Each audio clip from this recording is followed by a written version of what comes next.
Hola, hola, ¿qué tal? Bienvenidos y bienvenidas a un segmento más de su programa radial favorito, Metete en la Onda de la Inclusión. Programa en el que hablamos de inclusión, discapacidad y derechos. El día de hoy tenemos un tema bastante importante, delicado y que se da con mucha frecuencia, y es el acoso callejero. Para este tema hemos invitado a Yeros Fonseca, quien es parte del proyecto de sexualidad de los Pipitos. Bienvenida, Yeros, ¿qué tal estás? Buenas tardes a todas y todos, un gustazo estar acá con ustedes, sobre todo porque hoy es un día importante también porque conmemoramos el Día Internacional de la Niña y no es casualidad que estemos abordando este tema que tiene que ver precisamente con la vida de las niñas, de poder generar calles más seguras, calles más armónicas para las niñas, las mujeres jóvenes y las adolescentes. Y precisamente una de las cuestiones que necesitamos abordar es también crear ciudades y calles más seguras para nuestras niñas y nuestras adolescentes. Métete en la onda. Platícanos, Yero, ¿qué significa o qué es el acoso sexual callejero y cómo se manifiesta este? Métete en la onda. Bien, el acoso callejero es un tipo de violencia de las muchas que hay. Lo que ha sucedido que el acoso callejero se ha normalizado, ¿verdad? Pero tiene una afectación directa en la integridad de las mujeres jóvenes principalmente, las adolescentes y las niñas. Este tipo de acoso va acompañado de una serie de manifestaciones. Cuando hablamos de manifestaciones son los hechos que suceden, como por ejemplo cuando vas por la calle y un hombre, que en este caso es un agresor, desde el momento que te interpela, te acosa, es decir, constantemente te está diciendo cosas que pueden alterar tu integridad, tu emoción, pueden alterar tus sentimientos, lo que conocemos culturalmente como piropos, que efectivamente no lo son, ¿verdad? Esa es una de las manifestaciones, pero dentro de todo este engramaje que hay, ¿verdad? Dentro de todo este tipo de violencia que viven las chavalas, las mujeres jóvenes y las niñas en la calle, hay otra serie de manifestaciones dentro del acoso callejero que tiene un contenido sexual. ¿Por qué tiene un contenido sexual? Porque agrede el cuerpo de las mujeres. Por ejemplo, el hecho que un hombre o un chaval, o puede ser, te toque en la calle. Ya eso entra en algo que conocemos como acoso sexual y que es un delito en este país, ¿sí? Entonces, además del tipo de violencia que es un acoso callejero sexual que no tiene contacto físico, pero que lesiona tu integridad, ¿sí? Porque el hecho de que un hombre, un chavalo te diga cosas en la calle, por ejemplo, es un tipo de violencia que daña totalmente tu integridad física, emocional inclusive. Métete en la onda. Métete en la onda. Usted me decía que esto es considerado violencia sexual.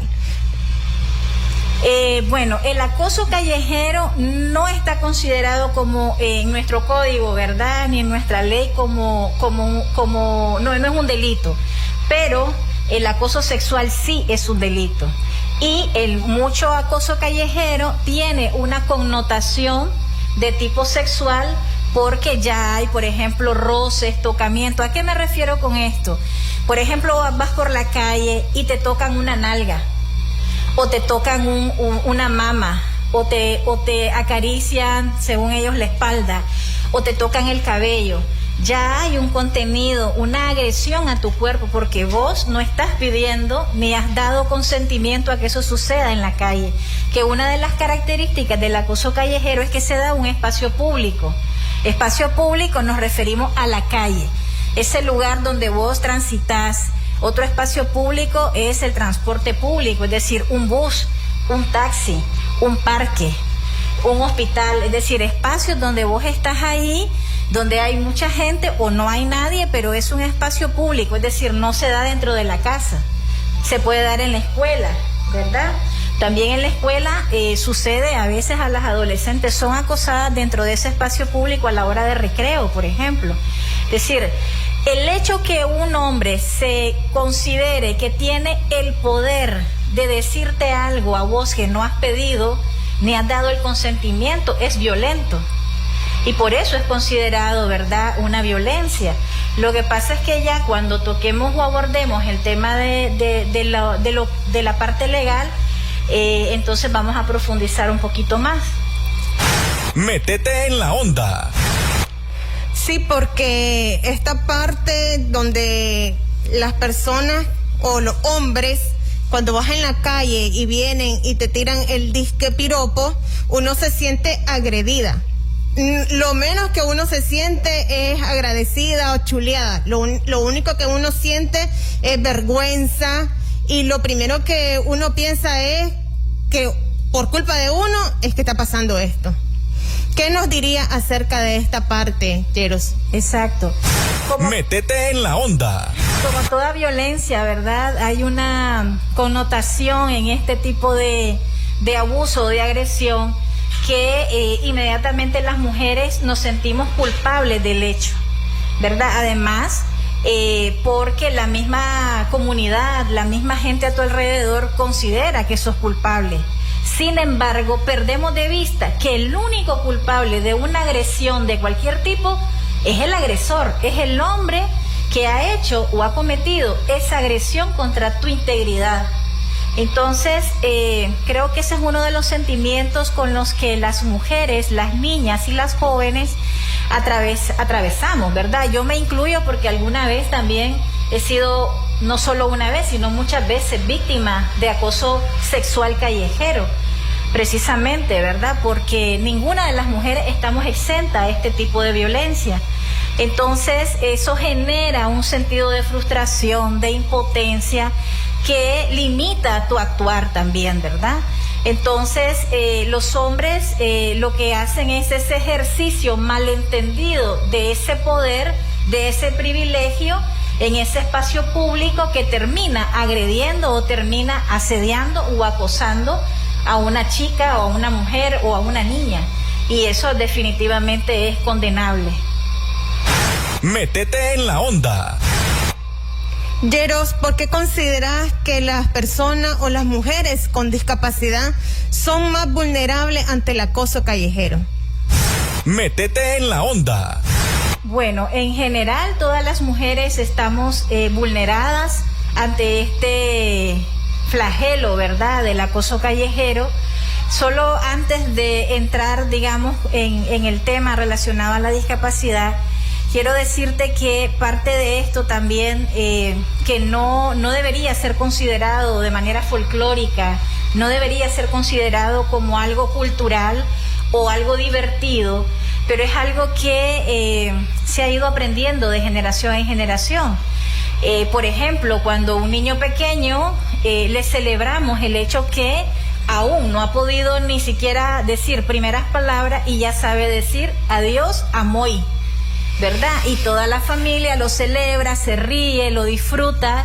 Entonces el niño va aprendiendo y va comprendiendo que puede acceder al cuerpo de esa mujer o de esa niña, ¿verdad? Entonces este tipo de cosas es importante ponerlas, digamos, en nuestra agenda con nuestra familia y hablarlo, porque desde ese momento con nuestras familias tenemos que ir rompiendo esos paradigmas y esas ideas erróneas que tenemos.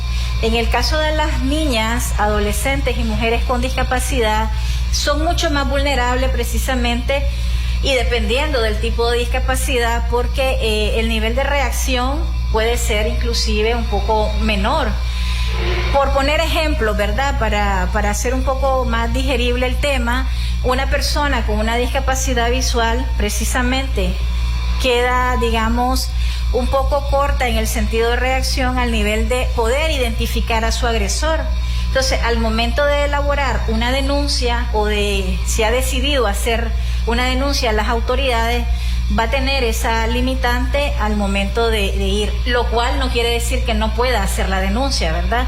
Efectivamente, el tema de la denuncia es algo que hay que hacerlo, tengas o no identificado al agresor, ¿verdad? Porque es importante, uno, que las mujeres puedan romper el silencio y puedan alzar sus voces y poder decir, bueno, yo fui víctima y quiero que esto pare.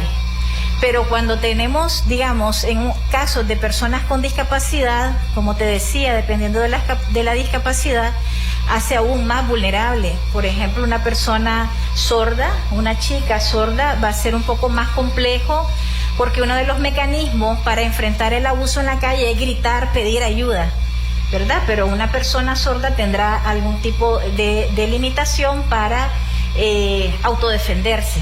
Sin embargo, pues habrán otros mecanismos que vamos a hablar más adelante, pero es decir, en ese sentido, además, porque existen muchos estereotipos en torno a la autonomía corporal de las personas con discapacidad, que eso es algo muy importante trabajarlo desde temprana edad.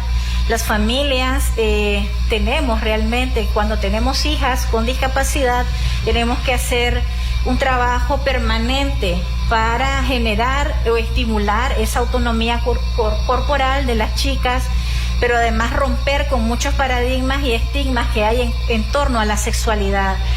En que las muchachas también puedan llamar las partes de su cuerpo por su nombre, que puedan decir claramente vagina, pene, porque al momento de una denuncia, por ejemplo, es importante decir ¿dónde te tocó? Me tocó en la vagina, me tocó la vulva, me tocó las nalgas, sin tener vergüenza, sin sentir vergüenza. Creo que es un ejercicio muy importante que se debe hacer desde tempranas edades, con todos los niños y las niñas, pero hay que hacer un ejercicio más fuerte a nivel de empoderamiento con las niñas, ¿verdad? Cuando hablo de empoderamiento me refiero también a conocer que pueden tomar decisiones sobre su cuerpo, que pueden tomar decisiones sobre su vida, porque además es un derecho. Entonces, si nosotras como familias, digamos, profundizamos este tema del empoderamiento con nuestras niñas, también estaremos contribuyendo a que las niñas puedan romper el silencio, puedan decir, he sido abusada en la calle, esa persona me acosa o me ha dicho cosas, ¿verdad? Eso favorece también el fortalecer el autoestima de esa niña con discapacidad. Métete en la onda. Y algo muy importante que mencionabas, Yeros, era esta parte de que desde pequeños se va creando esta cultura del machismo, esta cultura del abuso hacia el cuerpo y la denigración del cuerpo de las mujeres.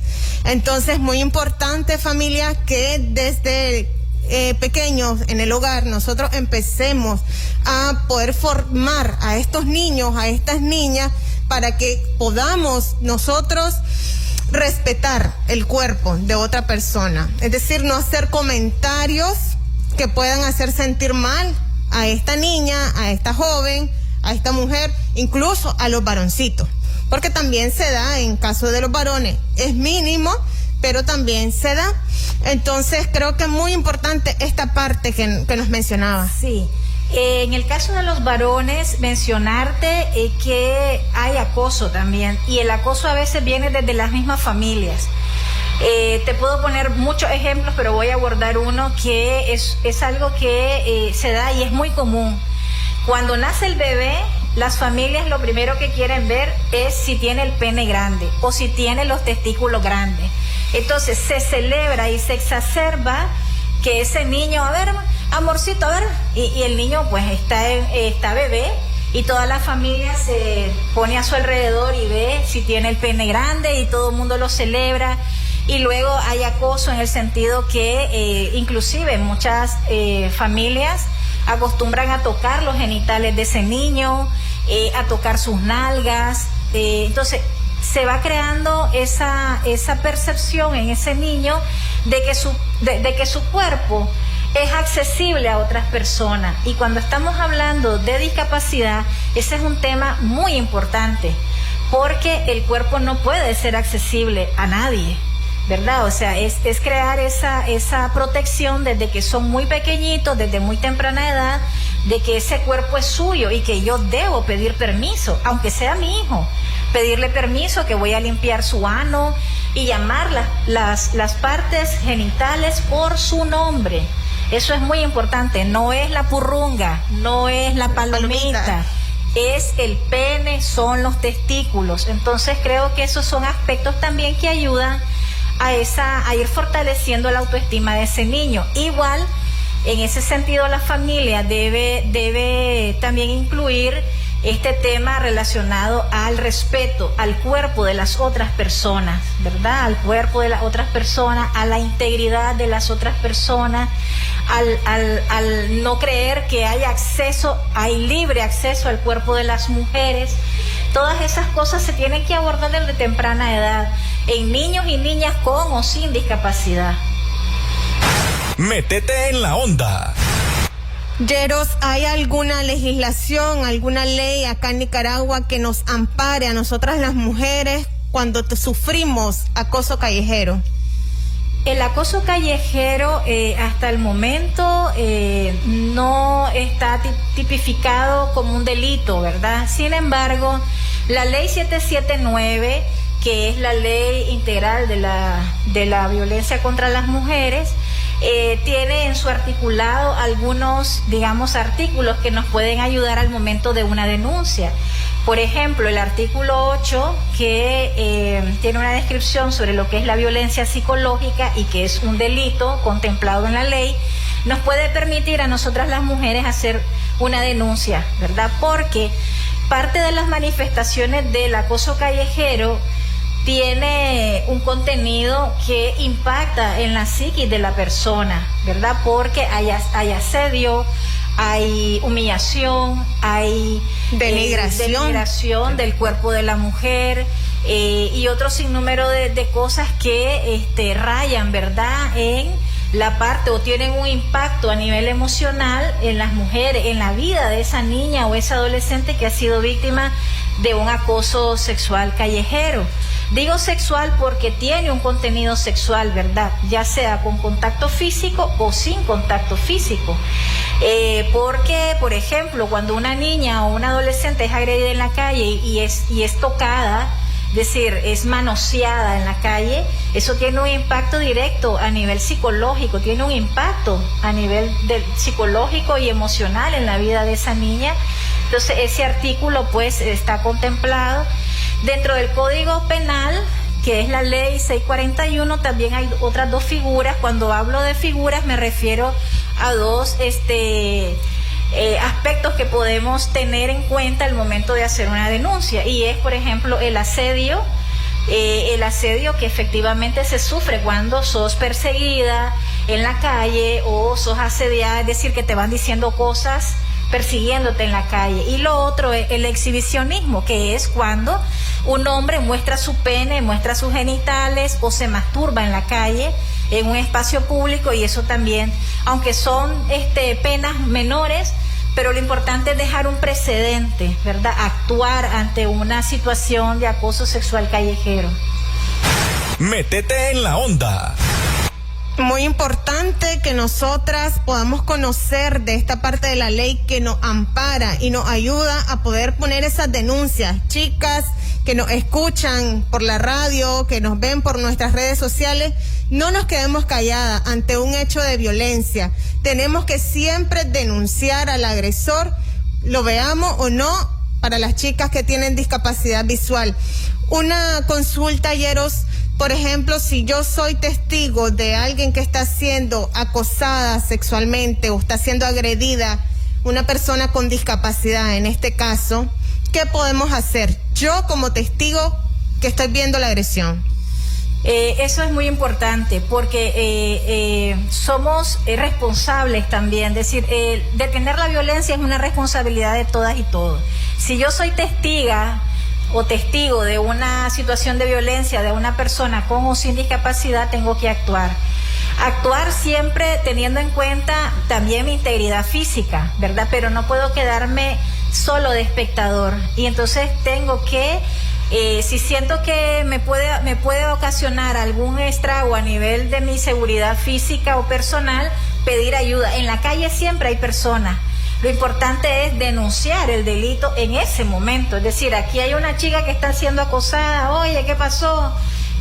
un momento, es decir, es plantarle frente a la situación de violencia, no quedarte callada, ni quedarte callado solo como espectador, ¿verdad? Y brindarle apoyo a esa persona que tenga o no una discapacidad.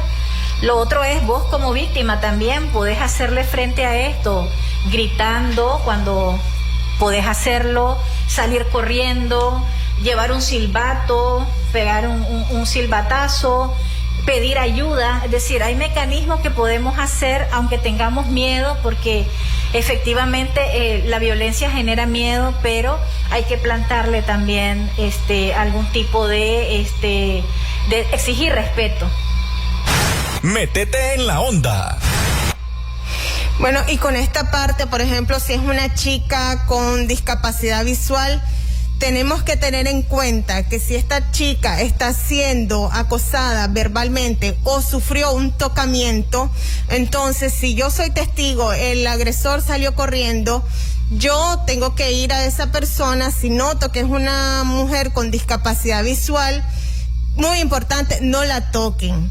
Correcto. No, porque ella puede pensar que es nuevamente el agresor. Si queremos darle ayuda, lo que podemos hacer es hablarle, decirle, identificarnos. Fíjate, soy fulanita, acabo de ver que te acaban de tocar, mira, te necesita ayuda. Algo muy importante en lo que es esta parte de la discapacidad visual: si quieren brindarle ayuda a esta persona que está siendo víctima del acoso, de la violencia sexual, tener que identificarte y hablarle y no la toque. Por favor, si quieres ayudar. En esta parte también creo cabe mencionar la persona que tiene discapacidad auditiva. Obviamente, si vos le hablas, ella no te va a entender, pero creo que si lo hacemos de una forma, algunos de ellos saben leer tus labios, entonces podría articular de una forma lenta, clara, sin utilizar tantas palabras, y decirle, necesita ayuda, hacerle algún tipo de gesto si vos estás viendo que esta persona ha sido agredida. Creo que eso es muy importante que nosotros como sociedad podamos saber. Yero, ¿tenés algún consejo que querrás brindarle a las familias con discapacidad que tienen hijas que han sido vulneradas en estos casos? ¿Qué nos podrías decir? Creo que una de las cosas importantes cuando presenciamos o somos personas que alguna persona ha sufrido algún tipo de violencia es partir de creerle a esa persona. Es decir, no estigmatizar, creer en su testimonio, eso da poder también. Y si vamos a tomar la ruta de la denuncia con las autoridades, también tener algunas pruebas, ¿verdad? Videos, personas que pueden servirnos de testigos para ir a hacer una denuncia a la policía.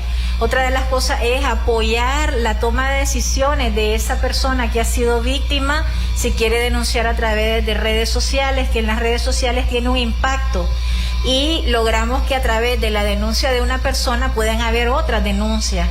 Otra de las cosas importantes es el acompañar, conversar con la persona, no intentar acosar tampoco, ¿verdad? Con preguntas, pero sí poder hacerle sentir a la persona que está acuerpada, que está acompañada por nosotras, ¿verdad? Y que además cuenta con todo nuestro respaldo. Creo que esos son aspectos importantes a tomar en cuenta como familia. Y Métete en la onda. Sobre todo fomentar, ¿verdad?, con la familia el respeto, frenar la violencia. Si dentro de la misma familia vemos hechos de violencia o de acoso, etcétera, también nosotros poder intervenir en este tipo de actuación de una manera más beligerante, pues, ante la violencia.